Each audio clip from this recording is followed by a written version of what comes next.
A very pleasant good morning, dear students. My name is Anil and I am your English teacher. Today we are going to start with our second part of our second chapter, which is Lost Spring.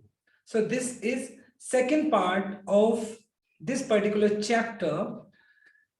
Part number 1 was completely dedicated to Sahib. Okay, and Sahib, in that particular chapter, we came to know about the pathetic condition of the children who are rag pickers and they live in a slum area. Anish Jung narrates the pathetic condition of these children. How do they survive their life? Rag picking is a means of survival for them. And we also came to know about that actually these children are deprived of all the basic needs in their life. And so therefore, we just learned about that poverty is very, very painful for these children who live in poverty line, who live in absence of all the basic needs in their life. Now, today we are going to start with our second part of this particular chapter, Lost Spring. And in this particular chapter, Anish Jung is going to talk about a boy named Mukesh. He belongs to a bangle making family, a bangle making family. So my dear student, in this particular chapter, Anish Jung is talking about most of the families who are involved in making bangles. Firozabad is known as one of the greatest, you can say one of the greatest area or cities in bangle making, right? Like Mukesh family, there are so many other families, they are involved in bangle making there. And these children who are involved in bangle making, they lost their eyesight before they get adult, right? So what sort of challenges do they face? We will learn about these children in second part. So let us start this particular chapter, second part. I want to drive a car. See, when Anish Jung asked Mukesh, so Mukesh responded by saying that I want to drive a car. तो जब अनीश जंग मुकेश से पूछती है कि आप क्या करना चाहते हो, तो मुकेश रिस्पॉन्ड करता है कि मुझे ड्राइव करना है, कार ड्राइव करना चाहता हूं मैं. Mukesh insist of being, Mukesh insist का मतलब होता है किसी बात पे जोर देना, on being his on master. And Mukesh wants to become the master of his own life. He wants to live his life on his ways. मतलब अपने तरीके से वो जिंदगी को जीना चाहता है. Unlike other children who are involved in that bangle making and spoiling their life, Mukesh does not want to spoil his life. दो दूसरे बच्चे हैं जो फिरोजाबाद के अंदर, फिरोजाबाद सबसे बड़ा इंडस्ट्री है बैंगल मेकिंग का, और बहुत सारे बच्चे वहां पर बैंगल मेकिंग के अंदर इन्वॉल्व है. लेकिन मुकेश बैंगल मेकिंग की बजाय क्या करना चाहता है, वो खुद का अपनी लाइफ का खुद मास्टर बनना चाहता है. And he wants to become a motor mechanic. I will be a motor mechanic, he announces. When Anish Jung asked him, what do you want to become in your life, then Mukesh responded by saying that he wants to become a motor mechanic. वो कहता है कि उसको एक motor mechanic बनना है. Do you know anything about cars? I asked. यहाँ पर अनीश जंग से क्वेश्चन पुट करते, क्या आपको पता है कार के बारे में, कुछ आता है आपको? I will learn to drive a car. Then Mukesh responded by saying that he doesn't know anything about cars, but he will learn soon. यानी वो कार के बारे में सीख लेगा. He answers looking straight into my eyes. और वो मेरी आंखों में झांक कर देख रहा था. It means he was looking confident while saying this particular statement. और जब वो इस स्टेटमेंट को बोल रहा था तो बहुत ज्यादा कॉन्फिडेंट दिखाई पड़ रहा था. He dreams loom का मतलब यहाँ पे लुक कह सकते हो. His dream loom like a mirage. Miraj मतलब जिसको आप मतलब कुछ इमेजिनेशन की तरह कह सकते हो, ठीक है, mysterious imagination. Loom amid the dust of street. और उसका जो मतलब डस्ट ऑफ स्ट्रीट किसके लिए बोला गया है? देखो, डस्ट मतलब बहुत ज्यादा कूड़ा कचरा होता है, स्ट्रीट गलियां, मतलब उन गलियों के अंदर कहाँ की बात की जा रही है? फिरोजाबाद की बात की जा रही है कि फिरोजाबाद के अंदर इस तरह के सपने देखना एक क्या है, एक इमेजिनेशन से कम नहीं है. He dreams loom like a mirage amidst the dust of street that fills his town Firozabad. मतलब फिरोजाबाद जो टाउन है वो बिल्कुल क्या है, बहुत ज्यादा डस्ट से भरा हुआ है। और इस तरह के सपने देखना एक मिराज से कम नहीं है, एक इमेजिनेशन से कम नहीं है, कल्पना से कम नहीं है। Because most of the children they are engaged in bangle making, but Mukesh wants to become a motor mechanic। तो ये कहीं ना कहीं इमेजिनेशन से कुछ ज्यादा नहीं है। Famous for its bangles. और जो फिरोजाबाद है वो किस चीज के लिए फेमस जानी जाती है, बैंगल मेकिंग के लिए। Firozabad is situated in UP, Uttar Pradesh के अंदर है। Every other family in Firozabad is engaged in making bangles. और हर एक फैमिली की अगर मैं बात करता हूं बैंगल मेकिंग के अंदर इन्वॉल्व है, यानी सभी के सभी फैमिलीज अगर बात की जाए सर्वाइव करने के लिए they are involve in bangle making. और वो किस चीज में इन्वॉल्व है, बैंगल मेकिंग का काम करते हैं। It is the center of India's blowing industry। देखो, it is the center of India's glass blowing industry where families have spent generation of working around furnaces। देखो ये जो है ये सेंटर ऑफ कह सकते हैं आप, centre of India in bangle making. Firozabad is known for its bangle making and it is center of bangle making industry। और इंडिया के अंदर जो ग्लास ब्लोइंग इंडस्ट्री की अगर बात की जाए, जैसे क्या किया जाता है, बैंगल्स बनाई जाती है, तो फिरोजाबाद एक बैंगल मेकिंग के लिए एक हब है, कह सकते हो एक सेंटर है। और यहाँ पर क्या है, वे फैमिलीज हैव स्पेंट जनरेशन, और जहां पर मतलब फैमिलीज ने क्या किया, एक जनरेशन से दूसरी जनरेशन, फिर तीसरी generation, like wise so many generation they have spent in making bangles. और बहुत सारी फैमिलीज ने क्या किया, जनरेशन की जनरेशन क्या कर दिया है, बैंगल मेकिंग के अंदर उन्होंने अपनी पूरी जनरेशन स्पेंड कर दी है वर्किंग अराउंड फर्नेसेस। फर्नेसेस का मतलब यहाँ पे कर सकते हैं भट्टी वगैरह, जो आग की भट्टी होती है वहां पर काम करते हैं। वेल्डिंग ग्लास, वेल्डिंग का मतलब वेल्ड जोड़ने के लिए होता है। ग्लास आपने देखा होगा, जो बैंगल होती है तो बैंगल के टुकड़ों को वेल्ड करके जोड़ा जाता है, फर्नेस के अंदर उसको गर्म किया जाता है। And making bangles for all women in the land itself, right? And all the women in the land itself, and every single family is involved in bangle making in Firozabad, right? And many of the families they have spent many generation in bangle making in Firozabad। और फिरोजाबाद के अंदर बहुत सारी families तो ऐसी हैं जिन्होंने एक जनरेशन से दूसरी जनरेशन और बहुत सारी जनरेशन में उन्होंने क्या किया, बैंगल मेकिंग का ही काम किया है। And most of the women अगर मैं बात करता हूं तो क्या करती है, जो फर्नेसेस होते हैं वहां पर वो बैठ कर वेल्डिंग ग्लास, उसको जो शीशे होते हैं उनको वेल्ड करने का काम करते हैं, और फिर क्या करते हैं, बैंगल्स बनाने का काम वहां पर सबसे ज्यादा किया जाता है। Mukesh family is among them, और मुकेश की जो फैमिली है वो भी उनमें से एक है। None of them know that it's illegal for children for work in the glass furnace with high temperature, right. अब मुकेश की जो फैमिली है वो भी वहां पर, यानी कम से कम देखो 20,000 के करीब जो बच्चे ना बैंगल मेकिंग के अंदर काम करते हैं वहां पर फिरोजाबाद के अंदर, और मुकेश की जो फैमिली है वो भी उनमें से एक है। नन ऑफ देम नो, किसी को भी इस बात का पता नहीं है, it is illegal for children like him to work in the glass furnace with high temperature.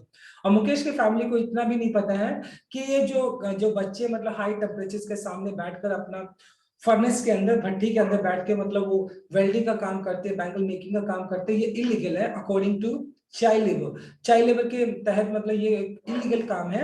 In the dingy cells, dingy का मतलब आप कह सकते हो बहुत ज्यादा छोटे छोटे, स्मॉल सेल्स का मतलब छोटे छोटे कमरे होते हैं विदाउट एयर, और जहां पर हवा भी नहीं है, लाइट की भी कमी है, दैट द लॉ इन्फोर्स्ड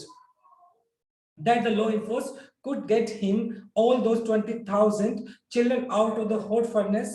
अगर मतलब इस प्रॉपर तरीके से इस लॉ को इन्फोर्स किया जाता है, चाइल्ड लेबर को इन्फोर्स किया जाता है, चाइल्ड लेबर को अबोलिश करने के लिए जो एक प्रोविजन है, जो एक्ट है, अगर उसको प्रॉपर तरीके से इन्फोर्स किया जाता है, लागू किया जाता है, could get him and all those 20,000 children out of hot furnaces। और मतलब साहिब को, और साहिब जैसे ही 20,000 बच्चे जो कि हॉट फर्नेसेस के अंदर काम करते हैं, वे दे स्लॉग का मतलब कीप वर्किंग हार्ड, जब बहुत ज्यादा मेहनत करते हैं, कीप वर्किंग हार्ड, जहां पर मतलब वो क्या करते हैं, slog keep working hard day night hours, जो मतलब क्या करते हैं, दिन रात वो बेचारे मेहनत करते रहते हैं, and often losing the brightness of the eyes, और अक्सर मतलब क्या करते हैं, before they get adult they lost their child, they lost their brightness of the eyes. Obviously बात है, वो हॉट फर्नेसेस के अंदर काम करते हैं और वहां पर उनको प्रॉपर वेंटिलेशन भी नहीं मिलता है, तो जिसकी वजह से जो वहां पर जो फायर होता है, उसका जो ग्लो होता है, उसकी वजह से उनकी जो आई साइट है, टाइम से पहले वो अपनी आई साइट को खो देते हैं, and they turn blind before their adulthood से पहले ही वो क्या हो जाते हैं, ब्लाइंड हो जाते हैं, उनकी आंखों की जो रोशनी होती है वो चली जाती है। मुकेश आइज बीम का मतलब चमकना, एज वॉलेंटियर का मतलब willingly to take me home, लेकिन मुकेश की आंखों में एक अलग सी चमक थी, he wants to take me to his home, और वो मुझे अपने घर लेकर जाना चाहता था, which is proudly says is being rebuild. Proudly मतलब यहाँ पर मतलब ये बात वो बड़े गर्व के साथ बताता है कि his house is being rebuild. Rebuild का मतलब दोबारा से उसको बनाया जा रहा है, उसका रेनोवेशन चल रहा है, और कहीं ना कहीं वो इस बात को बड़े कॉन्फिडेंट तरीके से बताता है कि my house is being rebuild, मतलब कि उसका जो घर है वो दोबारा से रीबिल्ड किया जा रहा है, उसको दोबारा से बनाया जा रहा है। ये कौन बोलता है, ये मुकेश बोलता है। जब अनीश जंग उससे पूछते हैं उसके घर के बारे में, तो वो रिस्पॉन्ड करता है इस तरीके से, give me 1 second only. Okay, right, now 1 second only. Yes. Now rebuilt. Yes. And we walked down stinking lanes chalked with garbage. And after that, I started chasing, or I started accompanying with Sahib, और उसके बाद जो अनिश young होती है वो साहिब के साथ accompany करती है, उसके साथ चलती है, and they were going through the stinking lens. Stinking का मतलब होता है बदबूदार कह सकते हो, लेन्स का मतलब गलियां होगी, यहाँ पर लाइंस हो गई, यहाँ पे गलियां होगी, स्ट्रीट हो गई, और वो मतलब उसके बाद अनिश यंग को मतलब वो उसके बाद अनिश यंग उसके साथ उसके घर की तरफ निकलती है, एंड ये बहुत मतलब ये दोनों क्या से स्टिंकिंग लेन्स, स्टिंकिंग का मतलब हो गया बदबूदार, लेन्स का मतलब गलियां होंगी, चॉक्ड भरी हुआ ना, फिल्ड, चौकटा मतलब भरा हुआ होना, विद गार्बेज, और मतलब वो ऐसी गलियां थी जिसमें से बदबू आ रही थी, और वो किससे भरी हुई थी, गार्बेज से भरी हुई थी। पास्ट होम, उन्होंने कुछ घर को पास्ट मतलब पार किया, that remain hovels, hovel with crumbling walls. Hovels का मतलब यहाँ पे कॉटेज कह सकते हैं एक तरह से, क्रम्बलिंग का मतलब होता है टूटी फूटी वॉल्स, जिसमें कुछ दीवारें क्या थी, टूटी फूटी दीवारें थी, वो कुछ घर जो कि टूटे फूटे हालत में थे, उनकी दीवारें टूटी हुई थी, उन घरों को पार करते हुए आगे जाते हैं। बॉबली डोर्स, बॉबली मतलब शेकेबल जिसको कह सकते हो, बॉबली का मतलब जिसके जो दरवाजे बहुत ज्यादा हिलते हो, बॉबली डोर्स। नो विंडोज, कई घरों में तो विंडोज भी नहीं थी। Crowded with the families of humans and animals, और मतलब क्या था, कुछ फैमिलीज के अंदर तो भीड़ इतनी थी, ह्यूमंस एंड एनिमल्स, और जहां पर आदमी और जो एनिमल्स थे, coexisting in the primitive state, coexisting का मतलब existing together in the primeval state. Primeval state का मतलब एंशियंट स्टेट कह सकते हो, जो पुराने टाइम में जो ह्यूमंस होते थे, एनिमल्स को अपने साथ में रखते थे। आज भी अगर मैं बात करता हूँ तो मुकेश जहां पर रहते हैं उस लोकेलिटी के अंदर बहुत सारे लोग क्या करते हैं, अपनी जो एनिमल्स उनके साथ रहते हैं, और बहुत ज्यादा भीड़ रहती है, मतलब उन फैमिलीज में बहुत ज्यादा भीड़ रहती है, और वो अपने एनिमल्स जो होते हैं उनको अपने साथ ही रखते हैं। He stops at the door, he stops at one door, और उसके बाद मुकेश एक घर के सामने रुकता है, one such house, ऐसा ही घर। we enter a half built shack, half built मतलब आधा बना हुआ था, शेक का मतलब एक झोपड़ी कह सकते हो, कॉटेज कह सकते हो, वो एक हाफ बिल्ट एक हाउस होता है, कॉटेज होता है, उसमें मतलब एंटर करते हैं। In one part of it, उसके एक पार्ट में, टैटर्ड विद डेड ग्रास। नेटेड का मतलब हो गया एक तरह से छज्जा टाइप बोल सकते हो, जनरली आपने गांव वगैरह में देखा होगा, तो ऊपर वो छप्पर मतलब क्या लगा देते हैं, ऊपर वो घास का एक छज्जा सा बना देते हैं, तो वो एक तरफ वो था।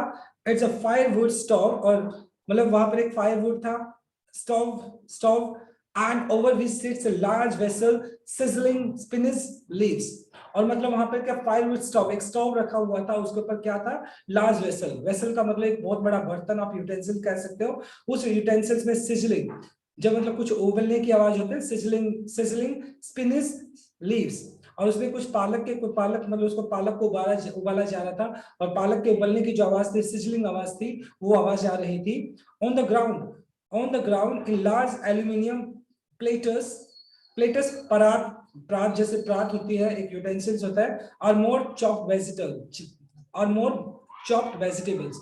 और नीचे क्या रखी हुई थी, एक प्लेटर रखा हुआ था, एक परात रखी हुई थी, उसमें चॉप्ड कटी हुई वेजिटेबल्स और बहुत सारी वेजिटेबल्स वहां रखी थी। और फ्रेल वुमेन, फ्रेल का मतलब बहुत ज्यादा थिन, वीक, पतली सी कह सकते हैं, और वुमेन, और वहां पर एक पतली सी औरत भी थी, कुकिंग द एवरी इवनिंग मील, जो कि शाम का खाना बना रही थी, फॉर द होल फैमिली, किसके लिए, पूरी फैमिली के लिए बना रही थी। और ये थी कौन, ये जो मुकेश है उसकी भाभी थी, राइट। दो आईज फिल्ड विद स्मोक, हालांकि उसकी आंखें धुएं से भरी हुई थी, किसकी, उस औरत की बात की जा रही है जो पतली सी औरत थी। शी स्माइल्स, लेकिन वो फिर भी हंस रही थी।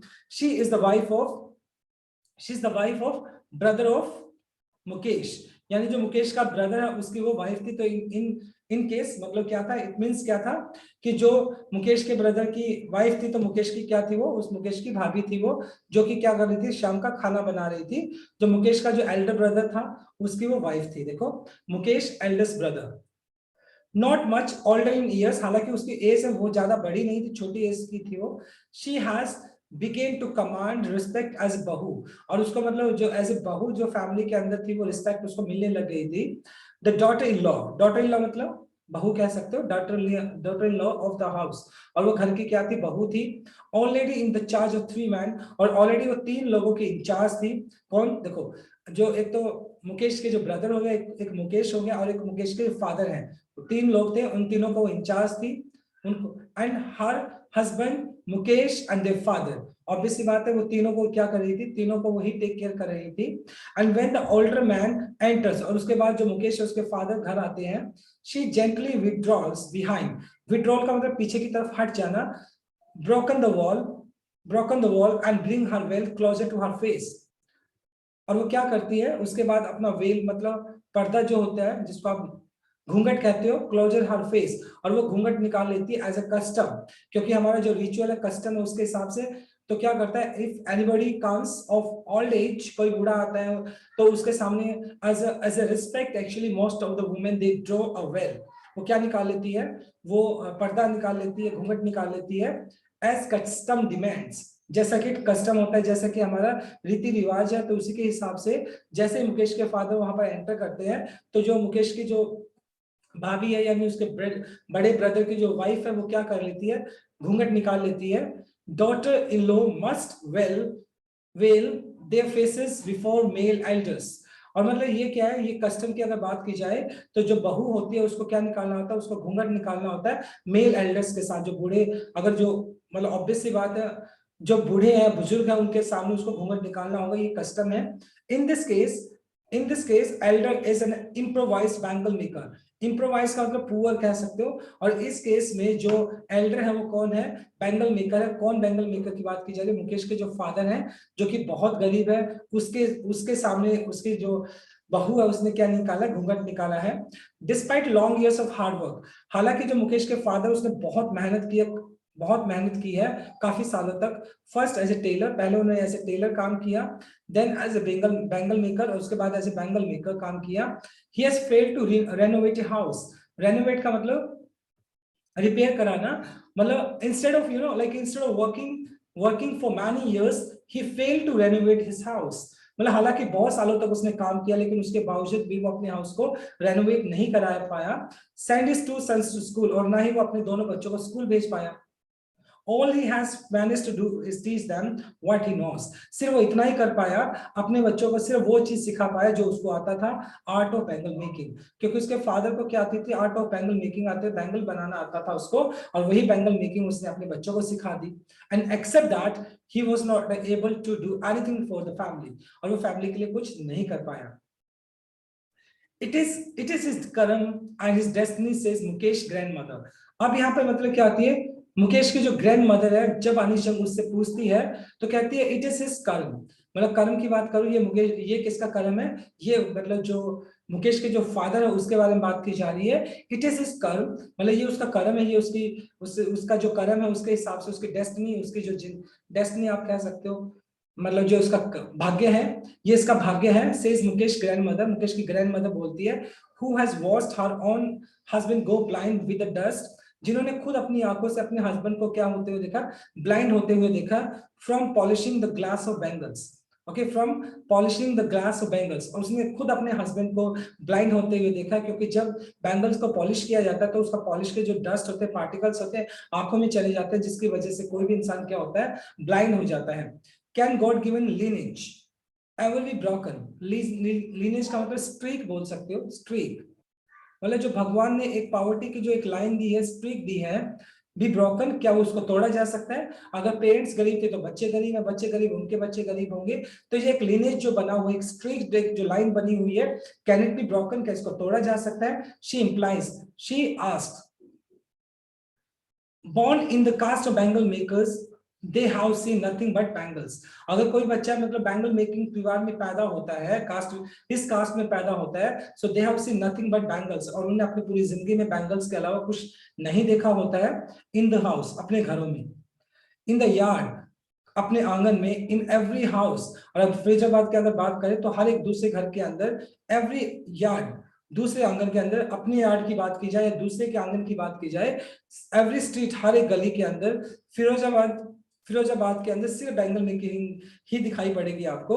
स्पाइरल, स्पाइरल और बैंगल्स, स्पाइरल का गुच्छे टाइप कह सकते हो, बैंगल्स के गुच्छे होते हैं। Sunny gold, sunny gold, paddy green, royal blue, pink, purple, every colour born out of the 7 colours of the rainbow. और रेनबो के अंदर जिस तरीके से 7 कलर होते हैं, तो हर कलर की यहाँ पर बैंगल्स आपको देखने को मिलती है। लाई इन द माउंट्स, लाई गिरे, लेटे हुए होना, रखे हुए होना, इन द माउंट्स, माउंट्स का मतलब हो गया यहाँ पे कहीं ना कहीं हीप, मतलब जिसको आप बोल सकते हैं ढेरी के अंदर, हीप इन अनकेम्प्ड यार्ड्स, अनकेम्प्ड का मतलब हो गया अनक्लीन्ड, यार्ड्स का मतलब यहाँ पे आंगन हो गया, और पाइल्ड ऑन, ढेरी बनाकर, ऑन द 4 व्हील्ड हैंडक्राफ्ट्स। और मतलब ऐसे आंगन के अंदर आपको क्या मिल जाते हैं, ढेरों की ढेरों, मतलब यहाँ पे बैंगल्स आपको दिखाई पड़ जाती है। और पाइल्ड ऑन, और कई जगह पे पाइल्ड का मतलब फिर ढेरी, on the 4 wheeled handcraft. Handcraft यहाँ पर क्या कह सकते हो, 4 व्हील्ड हैंडक्राफ्ट क्या होता है, रेडी टाइप के ऊपर। तो बहुत सारे लोग तो क्या करें, रेडी के ऊपर मतलब पूरे के पूरे जो पाइल होते हैं, पूरे के पूरे गट्ठे के गट्ठे किसके रखते हैं, बैंगल्स, बैंगल्स के रखते हैं, pushed by the young man. और क्या करते हैं, जो छोटे छोटे यंग मैन, जवान जो बच्चे होते हैं, लड़के होते हैं, वो उस पाइल्स को, उस ढेरी को खींचते हैं, किसके ऊपर, रेडी के ऊपर खींचते हैं, along the narrow lens. Narrow lens मतलब जो छोटी छोटी गलियां हैं, वहां पर मतलब बहुत सारे बच्चे हमें ऐसे दिखाई पड़ेंगे जो कि हैंडक्राफ्ट्स, जो हैंड कार्ड्स जो है, रेडी है, उसके ऊपर पाइल्स रखी हुई है, किसकी, बैंगल्स की, और वो उसको खींच रही हैं। ये मतलब ये सीन जो फिरोजाबाद की गलियों के अंदर, ये सीन बहुत आम है, ये देखने को मिलता है। तो बैंगल मेकिंग के अलावा फिरोजाबाद के अंदर बहुत कम चांसेस है कि और कुछ चीजें आपको देखने को मिले। एंड देखिए, 1 second only,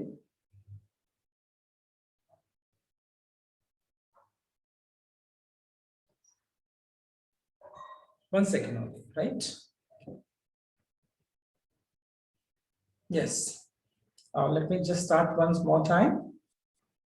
Yes, see, and pushed by the young man along the narrow lanes of the shanty town। shanty मतलब आप कह सकते हैं बहुत ही डल, बोरिंग, फुल ऑफ डार्कनेस, मतलब एक ऐसा टाउन जो कि बहुत ज्यादा शैंटी है, बहुत ज्यादा अनटाइडी है। वहां पर मतलब हमें इस तरह के यंग जो मैन है वो क्या करते हैं, रेडी के ऊपर पाइल्स की, पाइल्स जो होते हैं बैंगल्स की, उनको रखते हैं, उसको पुश करते हैं, उसको खींचते हैं रेडी को।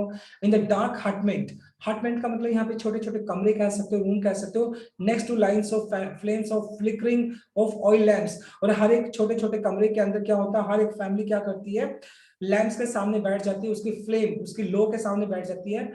फ्लिकरिंग का मतलब जैसे लो आग हिलती है, तो कहने का मतलब छोटे छोटे कमरे, हर एक फैमिली क्या करती है, लैम्प्स के सामने बैठ जाती है। सिर्फ बॉयज एंड गर्ल्स, लड़के हो चाहे लड़कियां, वो बैठ जाती है विद देयर पेरेंट्स, फादर और मदर के साथ, अपने पेरेंट्स के साथ बैठ जाते हैं छोटे छोटे कमरों के अंदर। And welding piece of coloured glass, और उसके बाद वो क्या करते हैं, जो बैंगल्स के छोटे छोटे टुकड़े होते हैं उसको वेल्ड करने की कोशिश करते हैं, उनको जोड़ने की कोशिश करते हैं into the circle of bangles. और उसके बाद मतलब क्या करते हैं, एक बैंगल का एक सर्कल बना देते हैं, बैंगल सर्कल होता है ना बिल्कुल, उसको गोल बनाने की कोशिश करते हैं, उनको ज्वाइंट करने की कोशिश करते हैं। Their eyes are more adjusted to the dark than to light, because actually generally वो अपना ज्यादा वक्त जो है वो डार्कनेस में बिताते हैं, जिसकी वजह से उनकी आंखें जो होती है ना, वो किसके साथ, डार्क के साथ ज्यादा एडजस्ट हो जाती है, उन्होंने बाहर की रोशनी होती है वो कम देखी होती है, and that is why they often end up losing their eyesight before they become adults, and that is the reason because they spend most of their time in those hutments, in that small room where furnace is there, and because of extreme heat, because of glow of the fire, they lost their eyesight before they turn adulthood. मतलब इससे पहले कि वो adulthood में जाए, उससे पहले वो अपनी आंखों को क्या कर देते हैं, अपनी eyesight को खो देते हैं. So you can understand how pathetic life they are living, okay, under these circumstances. So today we have done this much only. Tomorrow I'll come and I'll start with the same chapter tomorrow. So thank you so much for being patient listener. Thank you. God bless you all and stay happy and blessed.